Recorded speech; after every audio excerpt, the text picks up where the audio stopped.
Sir समझ नहीं आ रहा।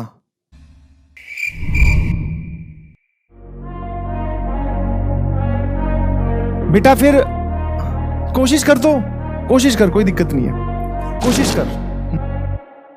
मैंने तुम्हारे लास्ट क्लास के डाउट देखे थे, मैं रिप्लाई नहीं कर पाया। तो मैंने उसमें देखा कि एक डाउट है, शायद उसमें लिखा हुआ है कि सर मैं बहुत डिप्रेस्ड हूँ, मुझसे क्वेश्चन नहीं सॉल्व होते, एक भी सवाल नहीं सॉल्व होता है, और उस पर अपवोट करीबन 90 के करीब थे।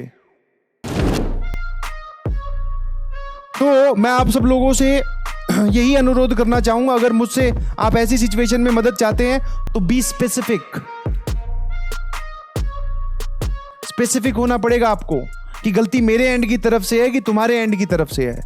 तब समझ में आएगा ना कि सर आप ऐसे पढ़ा रहे हो कि हमें समझ में नहीं आता। मेरी गलती मैं एक्सेप्ट करता हूं, मैं और सुधारूंगा। सर आप तो बढ़िया पढ़ा रहे हो, आप करवा भी रहे हो, डीपीपी भी दे रहे हो, बट मैं नहीं पढ़ रहा।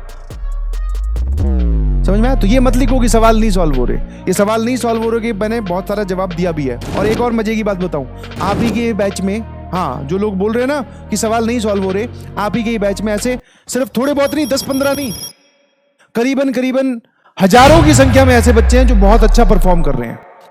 And clapping for them. मैं कब तक यहां पर आते आते रोज यही बातें करता रहूंगा? भाई जो अच्छा कर रहे हैं उनको तो प्रमोट करना पड़ेगा ना। बिल्कुल, बहुत बढ़िया बेटा, लगे रहिए प्लीज। और जिनसे क्वेश्चन नहीं सॉल्व हो रहे हैं, वापस आपको मेहनत करनी पड़ेगी। आप देखो उसमें कि क्या ऐसी बात है कि जो हमें अटका रही है। हम कहां नहीं सोच पा रहे हैं, हम कहां लैग कर रहे हैं, कहां पर कमी रह रही है। नोट्स नहीं बना रहे, पढ़ाई नहीं कर रहे, रिवीजन नहीं कर रहे, कौन सा पार्ट है वो नहीं कर रहे। और जो लोग अभी भी इस फॉर्मेट में हैं, समझ नहीं आ रहा, तो भैया मुझे कारण बताओ ताकि मैं उसका जवाब बता पाऊं।